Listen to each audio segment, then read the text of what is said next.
wawancara mengenai kegiatan pramuka di SDN 65 ini. Jika berkenan, saya ingin bertanya beberapa hal. Sebelum memulai wawancara, bolehkah Bapak sekalian memperkenalkan diri juga? Oke, terima kasih. Perkenalkan, saya Wisro SPB, Kepala Sekolah SD 65. Kalian yang bisa bicara ini atau kita pramuka di rumah, semangat SD Abdullah. Boleh saya mulai wawancaranya? Oke, betul. Baik, untuk pertanyaan yang pertama itu mengenai struktur organisasi kepengurusan pramuka. Bagaimana bentuk struktur organisasi pramuka di SDN 65 ini? Siapa saja yang terlibat dalam kepengurusan dan bagaimana pembagian tugasnya? Serta bagaimana koordinasi antara pimpinan pengurus dan anggota dalam menjalankan tugasnya? Oke, terima kasih untuk kaitan dengan pelaksanaan. Ini kami terima kasih kami percayakan diri pada pembina pramuka di yang pimpinan Pak Suki, dan ada dua pembina pramuka yang lain yang sekarang sudah hadir karena kita waktunya pembina yang satu ini perkenalkan diri karena satu ini hadir pelatihan pramuka. Allah banyak hadir. Saya satu dari Bapak Kepala Sekolah. Nah, saya selaku sebagai pembina gugus tugas atau sebagai ketua gudeg kisahnya. Nah, ketua gudeg itu sebagai penanggung jawab keseluruhan teknis pramuka. Nah, untuk ke bawahnya itu ada dua pembina satuan putra dan satuan putri. Untuk pembina satuan putra ditangani oleh Kak Laili. Untuk satuan putri ditangani oleh Kak Ratna. Dari segi pelaksanaan di lapangan. Untuk dari segi teknis, untuk segala sesuatu tentang kepengurusan administrasinya itu ditanggung dari pembina gugus tugas dan disetujui oleh Kak Gugus selaku kepala sekolah. Lanjut ke pertanyaan kedua, terkait dengan jadwal kegiatan pramuka. Biasanya kegiatan pramuka dilaksanakan pada hari dan waktu apa? Lalu apakah jadwal kegiatan ini bersifat tetap atau menyesuaikan dengan kebutuhan dan situasi tertentu di sekolah? Untuk penentuan jadwalnya.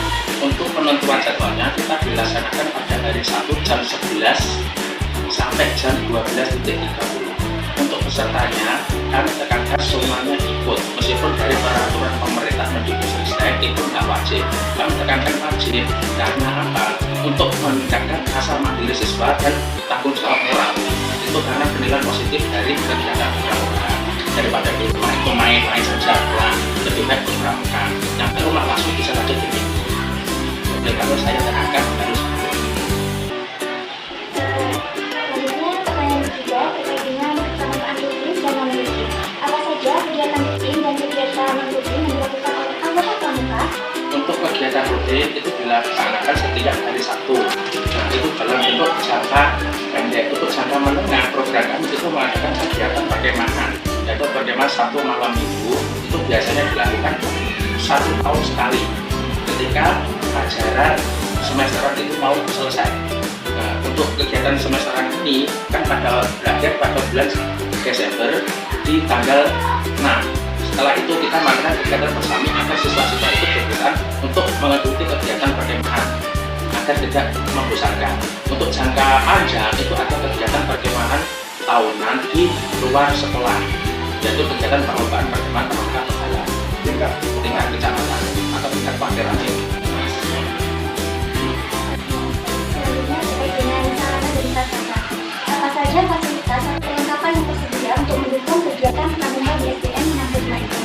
Apakah semua sarana dan prasarana tersebut sudah memadai atau masih ada hal-hal yang perlu dilengkapi? Lalu bagaimana cara sekolah untuk mengatasi jika sarana yang dibutuhkan itu belum muncul?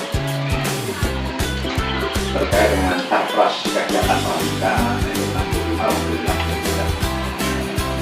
tercukupi. Yang tercukupi cuma harus sering-sering melakukan perawatan Dan juga kalau tidak ada yang rusak sertifikasi ini sekolah ya, dan misalnya perlengkapan perkemahan gitu, tidak yang dari beban sekolah ya.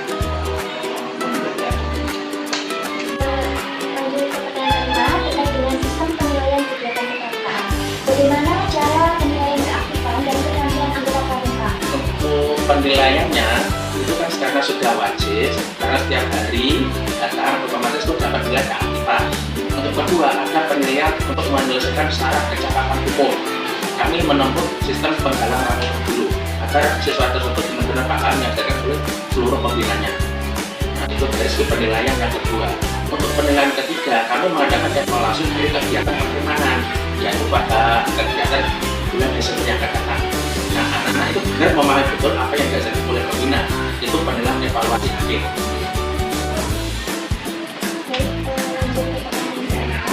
Terkait dengan prestasi yang diraih. Prestasi apa saja yang pernah diraih atau dicapai dalam kegiatan pramuka di sekolah ini, baik tingkat sekolah maupun luar sekolah, dan bagaimana bentuk penghargaan yang diberikan oleh sekolah kepada anggota pramuka yang terpilih. Kalau prestasi dari luar sudah banyak dan diraih setiap tahunan, karena Kooperatif Umum masih sering mengadakan event kegiatan dalam prestasi. Jadi alhamdulillah di SD 65 itu dapat juara penghargaan putra dan putri itu dari tingkat luar. Kalau dari tingkat dalam sekolah sendiri, kami melakukan penilaian penghargaannya bagi yang sudah lulus syarat kecakapan umum, kami lantik menjadi penggalang pramu. Dan yang kedua, penilaian terakhir, bila siswa itu aktif dan antusias dan ikut kegiatan pramuka, kami kasih penghargaan tentang tahunan bagi semua siswa yang benar-benar ikut mungkin untuk penghargaan yang diberikan. Dari kegiatan-kegiatan yang dilaksanakan sekolah itu biasanya penghargaannya itu berupa sertifikat dan juga trofi piala. Pertanyaan terakhir terkait dengan tantangan dan harapan dalam kegiatan kepramukaan.